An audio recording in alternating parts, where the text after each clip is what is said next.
Olá, este é o nosso último vídeo do terceiro módulo do nosso curso de Introdução a Redes de Computadores. Neste vídeo, iremos entender como o mecanismo de controle de congestionamento é empregado no protocolo TCP.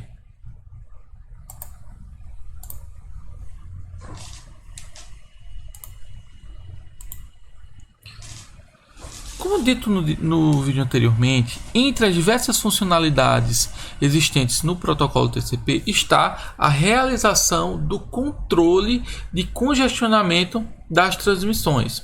Em outras palavras, numa conexão TCP, independentemente da taxa com que a aplicação envia dados, o TCP irá se responsabilizar de não sobrecarregar a rede a partir do controle da taxa com qual os dados são inseridos na rede.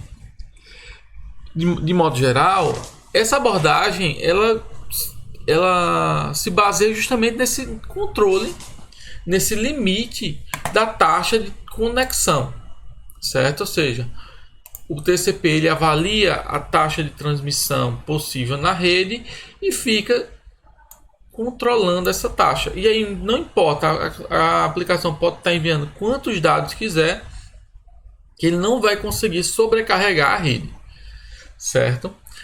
E a ideia básica do TCP, se vocês lembram do vídeo anterior, é que na internet a gente tem o controle de congestionamento é totalmente fim a fim.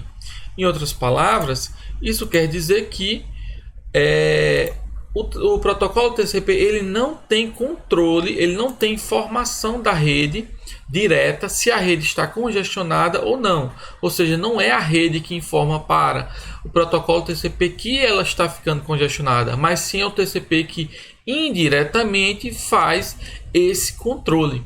Então, se o TCP ele não tem essa informação precisa, o processo de controle de congestionamento no TCP é um processo de basicamente tentativa e erro, de tentar se aproximar da taxa real, da taxa de transmissão máxima possível, e eventualmente, se ultrapassar, diminuir essa taxa, continua a aumentar, diminuir assim por diante. Isso é especialmente interessante se a gente considerar um cenário real, onde na verdade a gente não tem um único fluxo atravessando um dado enlace, onde ele é o único responsável por sobrecarregar a rede. Na verdade, a internet você tem vários e vários fluxos atravessando os enlaces, e que aquilo é algo muito dinâmico. Então, em um dado momento, você pode ter 5 fluxos passando, 10 fluxos passando, e obviamente, conforme eu vou aumentando a quantidade de fluxos que passam por um dado enlace, eu vou ter um aumento na utilização desse fluxo. E aí, sendo assim, toda vez que cabe ao TCP fazer o processo de controlar a taxa que está sendo possível, percebe que tem um congestionamento, diminui a taxa de transmissão, percebe que, por exemplo, a rede tem uma maior capacidade de transmissão, aumenta essa taxa de transmissão, e isso é algo contínuo durante toda a conexão. Para que isso possa acontecer, a gente logo de cara pode pensar em 3 questões que devem ser respondidas. Bom, se o protocolo TCP ele não recebe nenhuma informação direta da rede, como é que o TCP ele vai saber que tem um congestionamento? Ou seja, como é que ele vai perceber que tem um congestionamento? Dado que ele percebeu que teve congestionamento, de que forma ele vai limitar? É por pacotes?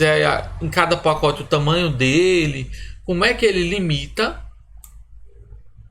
E por fim, vamos considerar, tudo bem, ele já sabe como limitar, mas se ele tiver de crescer ou diminuir, qual é a função que ele utiliza? De que forma ele cresce? De que forma ele diminui essa taxa de transmissão? Para que a gente possa responder isso, o que é importante ter em mente é o seguinte: o protocolo TCP ele utiliza para fazer o controle do congestionamento basicamente informações de como os pacotes estão sendo transmitidos. Se vocês se recordam dos vídeos anteriores, eu mencionei que o RTT ele é uma importante métrica para a gente avaliar uma dada conexão, porque a partir do RTT a gente consegue saber, por exemplo, que um dado pacote ele está demorando muito para chegar no destino ou não, ou se ele já chegou, enfim. Então, por exemplo, se a gente espera que em uma dada rede o RTT seja um valor, por exemplo, de 1 milissegundo e ele está demorando meio milissegundo, em meio milissegundo eu não tive um ACK, isso é normal, porque você está dentro daquela média. Mas, por exemplo, o RTT é de 1 milissegundo, mas já deu 1 segundo e o pacote não chegou. Então, pode-se inferir que aquele pacote ele foi perdido. É melhor você tentar substituir ele do que aguardar indefinidamente.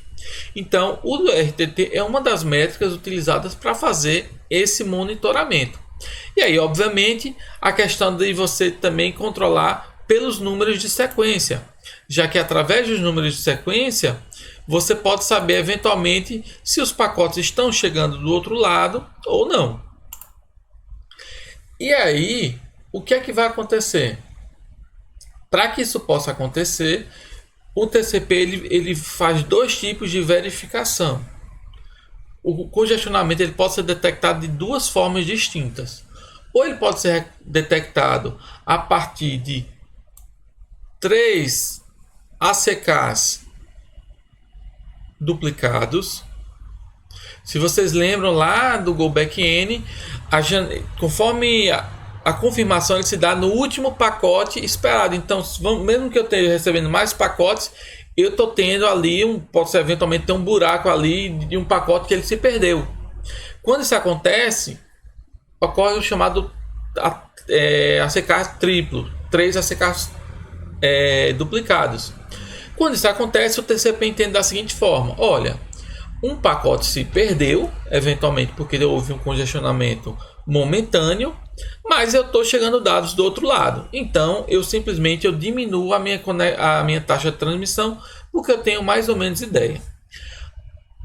A outra forma é quando eu tenho um total timeout, ou seja, quando nenhum pacote chega do outro lado dentro do tempo esperado. Esse é um cenário mais drástico, que é basicamente o que? O TCP infere que, olha, teve algum problema sério na rede e eu não tenho como inferir nada aí, tá certo?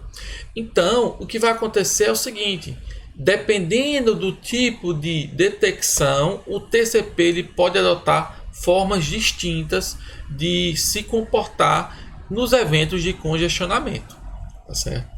E aí, em relação à forma de crescimento, como é que o TCP ele vai crescer a taxa de transmissão?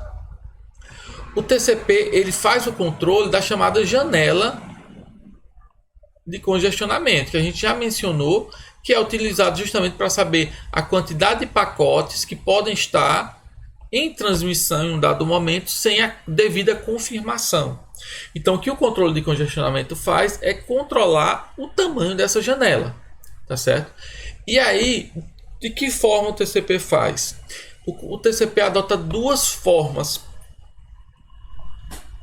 de controle de congestionamento. A primeira forma é chamada de partida lenta. A segunda forma, que vamos ver nos slides mais à frente, é prevenção de congestionamento. Na partida lenta, o ponto-chave é o seguinte: está iniciando a conexão, o hospedeiro, o sistema final, ele não tem informação ainda de como é a rede, se a rede é de alta capacidade, se é de baixa capacidade, se o RTT é grande, pequeno, então não tem informação nenhuma. Então, qual é o que é que o TCP faz? Ele parte de um princípio bem conservador. Ele parte enviando um único segmento dentro de um RTT, ou seja, um único MSS, Maximum Segment Size, ou seja, um único segmento dentro do RTT. Isso na fase inicial de partida lenta. Considerando que ele teve dentro desse RTT a confirmação, o que o TCP faz é aumenta a janela em uma unidade. Então, ele aumenta de 1 para 2. manda 2 segmentos dentro do RTT. Teve a confirmação desses 2 pacotes, o TCP ele continua duplicando essa janela. Então, 2 segmentos, confirmou, manda 4 segmentos, confirmou 8 segmentos, 16 segmentos, 32 segmentos e assim sucessivamente. A gente tem um crescimento exponencial dessa taxa de transmissão.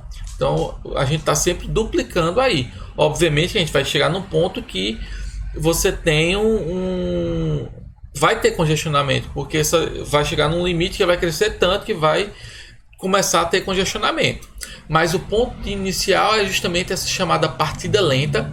E aí tomar muito cuidado, que muitas vezes a gente olha o nome partida lenta e pensa que a transição começa muito lentamente, é uma taxa muito pequena, e de fato começa, só que o crescimento dela é muito grande, é de modo exponencial.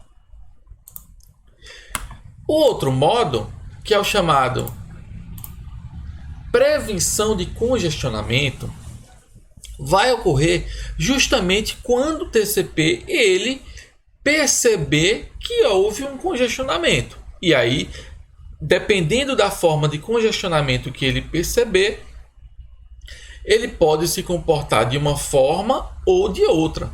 Ele pode eventualmente fazer se ele perceber que houve 3 ACKs duplicados, então ele vai entender que houve um congestionamento momentâneo, mas a rede ainda consegue transmitir.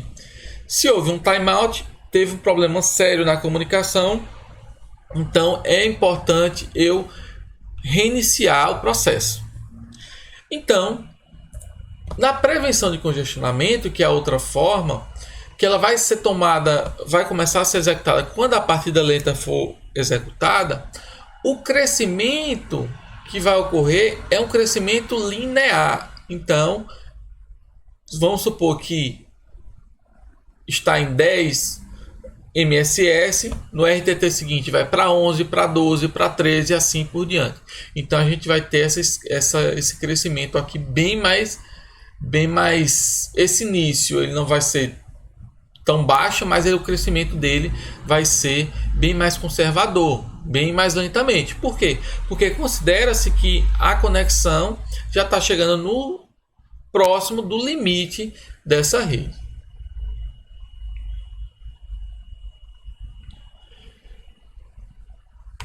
E aí, no fim das contas, o mecanismo de execução do TCP em relação ao comportamento da janela de transmissão vai ficar algo parecido com o que está sendo apresentado nesse gráfico aí.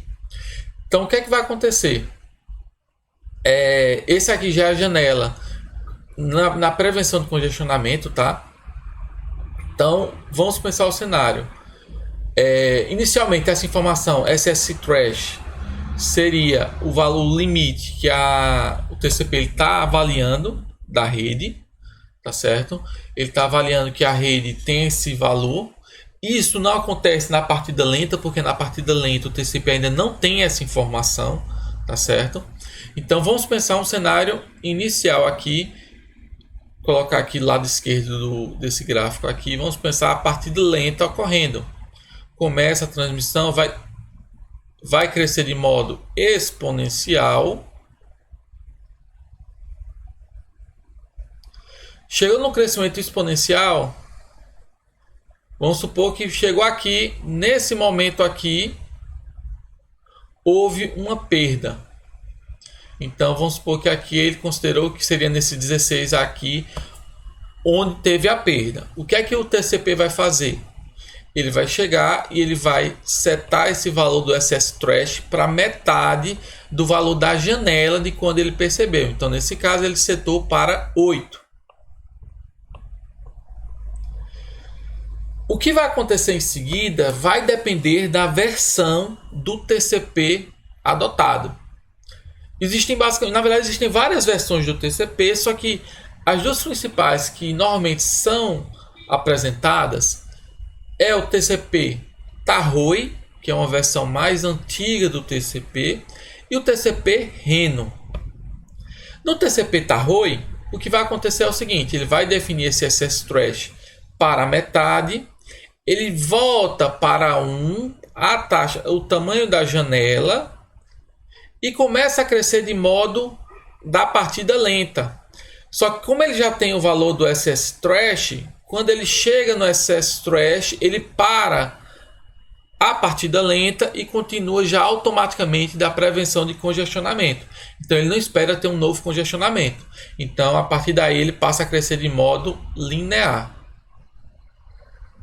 Já no caso do TCP Reno, ele não inicia de 1, ele já cai do valor onde ele teve para metade e continua a partir dali de modo linear. E isso vai ocorrendo. Então, por exemplo, o excess thresh está marcado para esse valor aqui, 8. Chegou em um momento aqui, então vamos supor que chegue novamente em 16. Houve um congestionamento, volta para 8. E assim vai. Vamos supor que quando ele chegou em 10, por alguma razão houve mais congestionamento por conta de ACKs duplicados.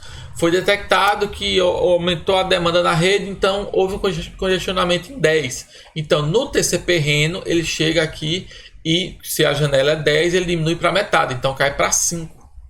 E fica fazendo isso aqui. Vamos supor que chegou em um dado momento, a perda não ocorreu por ACK duplicado, mas sim ocorreu por timeout. O que é que vai acontecer? No caso do TCP Reno, ele volta para 1. ACK timeout sempre volta para 1. E no TCP Tarroi, como é que vai ser o comportamento? No TCP Tarroi, ele está crescendo aqui. Vamos supor que detectou um congestionamento aqui. Não importa a razão. Pode ser ACK duplicado ou pode ser timeout. Ele volta para 1. Volta para 1. E aí, obviamente, ele vai definir o valor do excess thresh para metade aqui. Então, vamos supor que a metade seja nesse ponto aqui. Ele cresce de modo exponencial até esse ponto e depois de modo linear. E dessa forma você vai ter essa comunicação aí sendo executada. Com isso, o controle de congestionamento do TCP, quando entra na sua fase de prevenção de congestionamento, ele vai ter essa cara aqui, que é a cara, isso aqui considerando o TCP Reno, que é o chamado dente de serra, onde você vai ter crescimento, decaimento, crescimento, decaimento. Por quê? Porque como o TCP ele não tem a informação exata da taxa de transmissão, inclusive a taxa de transmissão possível muitas vezes é variável, porque você está tendo flutuação ali dos fluxos na rede, o que vai acontecer é que você nunca vai ser fixo, mas sim variável. Aumenta, diminui assim sucessivamente ao longo do tempo. Tá certo? Aqui eu tenho uma pequena animação de como viria a ser o comportamento tanto do TCP Reno quanto do TCP Tarroi. Então vamos considerar que nós temos nessa animação, eu posso definir o delay da transmissão, a largura de banda, a vazão de transmissão possível, e aí eu posso simular diferentes versões, ou o Reno ou o Tarroi, e as formas de perda de pacotes, que podem ser por 3 ACKs duplicados ou por timeout. Vou iniciar. Então o que vai acontecer é que houve inicialmente a parte de partida lenta, e vocês vão perceber o dente de serra aqui considerando o Reno. Percebam que o Reno sempre vai diminuir pela metade. Então, mesmo que eu aumente a taxa de transmissão possível,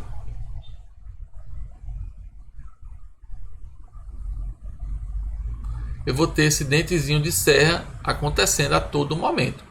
Diminuir a taxa de transmissão, o TCP Reno tende a acompanhar essa variação aí. Percebam que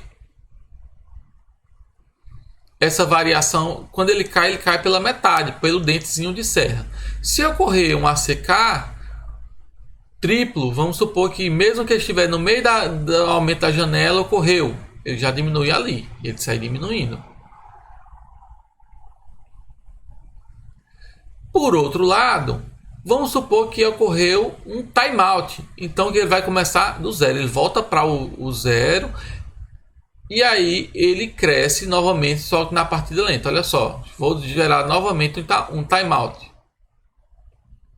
Percebam que quando ocorreu um evento de timeout, ele estava mais ou menos nesse tamanho de janela, ele seta o valor do SS Thresh pela metade, volta para 1 e cresce de partida lenta até o SS Thresh, a partir dali de modo linear. No caso do TCP Tarroi, não importa se eu escolho triplo ACK ou timeout, ele vai se comportar da mesma forma. Vou mudar aqui para o Tarroi. Mesma coisa. Vejam que agora, toda vez que está chegando um limite que dá um timeout, ele volta para 1. Vou também gerar um ACK duplicado. Percebam que estava na metade aqui, eu gerei um ACK duplicado, ele voltou para 1. Ele não simplesmente continuou da metade, que é o que ocorre no TCP Tarroi. E aí, para fechar, esse comportamento que o TCP tem de ficar aumentando e diminuindo conforme a rede vai aumentando a sua capacidade de transmissão, vai diminuindo, faz com que o TCP ele seja de certo modo equânime. Então, mesmo que, por exemplo, em um dado momento eu tinha uma aplicação, uma conexão que já estava utilizando todo o canal, vamos supor que nesse exemplo aqui a conexão 2 do TCP estivesse utilizando todo o canal em um dado momento, e depois disso entrou o TCP1. O que vai acontecer é que inicialmente o TCP2 vai ter uma taxa de transmissão muito maior, mas conforme for havendo os congestionamento na rede, e aí vai ter perda de pacotes de ambos os lados, vai começar a haver um equilíbrio e vai tender a que ambas as conexões utilizem a mesma vazão, uma vazão equivalente. Então o TCP ele é conhecido por ser um protocolo extremamente equânime, porque se você está usando a mesma versão do protocolo TCP, a ideia é que ele eventualmente vai ter a mesma capacidade de transmissão. Então é algo bem interessante, faz com que um sistema extremamente descentralizado, cada um faz apenas o seu, mas que leva, no fim das contas, a uma harmonia nas transmissões. Isso esse aspecto de equidade leva-se à seguinte questão: existe alguma forma de uma dada aplicação aumentar o fluxo, a capacidade de transmissão? Na verdade, considerando uma única conexão TCP, não tem como você melhorar a capacidade. Porém, a gente muitas vezes pergunta, mas eu tenho aplicações como aqueles aceleradores de download. Como é que aqueles aceleradores de download funcionam para que a taxa de transmissão dele seja tão melhor do que um download normal? Na prática, isso acontece simplesmente porque esses aceleradores de download, na verdade, não abrem uma única conexão. Eles abrem várias conexões. Então, por exemplo, vamos pensar nesse nosso cenário aqui de uma transmissão. Vamos considerar que não seja apenas duas conexões, mas sim que eu tenha, por exemplo, se eu tivesse duas conexões, aqui eu ia ter, na prática, o meu fluxo, a minha taxa ia ser dividido por 2, porque são duas conexões. Mas se por outro lado eu tivesse aqui, desse lado aqui, em cima, 10 conexões, uma mesma aplicação pode abrir quantas conexões que quiser. E aqui embaixo, uma conexão, o que vai acontecer é que aqui eu vou ter a minha taxa, ela vai ser dividido pela taxa de 11 conexões. E aí, obviamente, que dessas 11 conexões, 10 vão ser desse host desse sistema final de cima. tá certo? Então, é dessa forma que aqueles aceleradores de downloads funcionam. Eles aumentam o número de conexões, porque como o TCP ele é equânime a nível de conexão, ele não é equânime a nível de aplicação, tá certo? Então, o que é que eu quero dizer com isso? Se você olhar isoladamente, cegamente, só conexão, o TCP ele é equânime. Mas se eu tenho uma aplicação que ele tem mais conexões, obviamente ele vai drenar, ele vai puxar mais recursos dessa rede, tá certo? Então é isso que faz esses tipos de aplicações aí. Então, só para fechar, toda vez que eu tenho várias conexões, aí a ideia é que você tenha a taxa de transmissão tende a ser dividida entre ambos os lados aí.